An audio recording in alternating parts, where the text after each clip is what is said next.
ইব্রাহিম আলাইহিস সালামকে পরীক্ষা করলেন বিকালিমাতিন, কিছু পরীক্ষার দ্বারা, সেটা ফাতাম্মাহুন্না।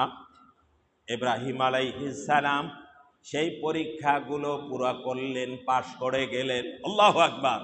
আল্লাহ নিজেই বলেছেন, আমি ইব্রাহিমকে অনেকগুলো বিষয়, কালিমাতুন বিষয় পরীক্ষা করেছি, ইব্রাহিম পাশ করেছে। ক্বালা ইন্নী জাইলুকা লিন্নাসি ইমামা।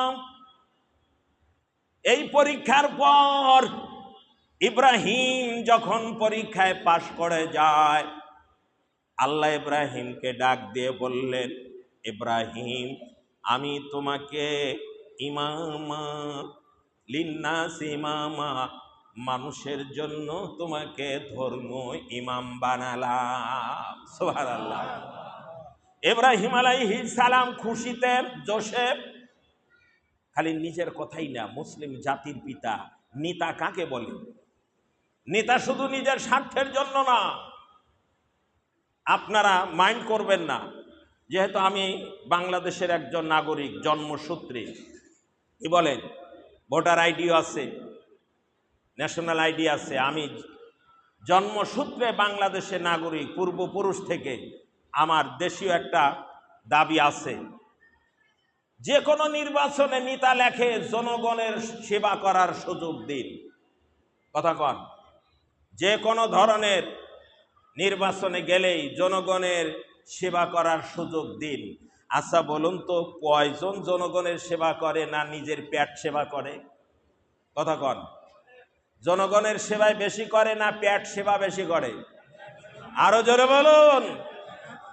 তাহলে ওখানে লেখা উচিত, জনগণকে চুষে খাওয়ার সুযোগ দিন। মিথ্যা লেখেন কেন?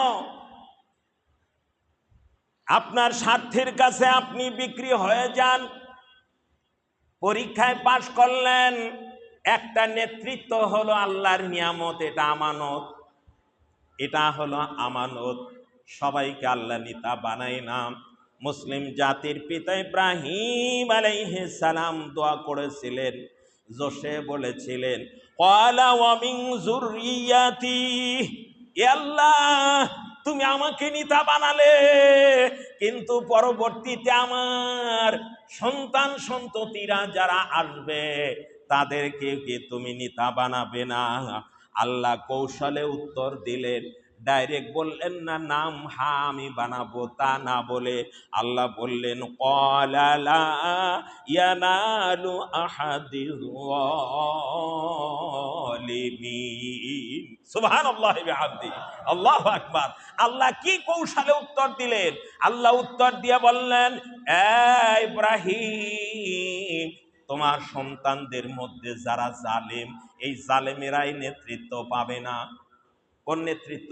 ধর্মীয় নেতৃত্ব, সঠিক পথের নেতৃত্ব, ইসলামের নেতৃত্ব। তোমার সন্তানদের মধ্যে যারা জালেম, দুষ্কর্মকারী, যারা নিজেদের স্বার্থের জন্য ব্যাকুল হয়ে যায়, এরা কোনোদিন সততার নেতৃত্ব পাবে না, ইসলামের নেতৃত্ব পাবে না, ধর্মীয় নেতৃত্ব পাবে না। একমাত্র ধর্মীয় নেতৃত্ব পাবে সৎ লোকেরা। কথা কন। আরো জোরে বলুন। এই কথাটা কি নুরুল্লাহ না কালামুল্লাহ? জোরে বলুন কার? আল্লাহ। তাফসির খুলে দেখেন, এরা হচ্ছে আপনার সূরা আল বাকারা 124 নম্বর আয়াত।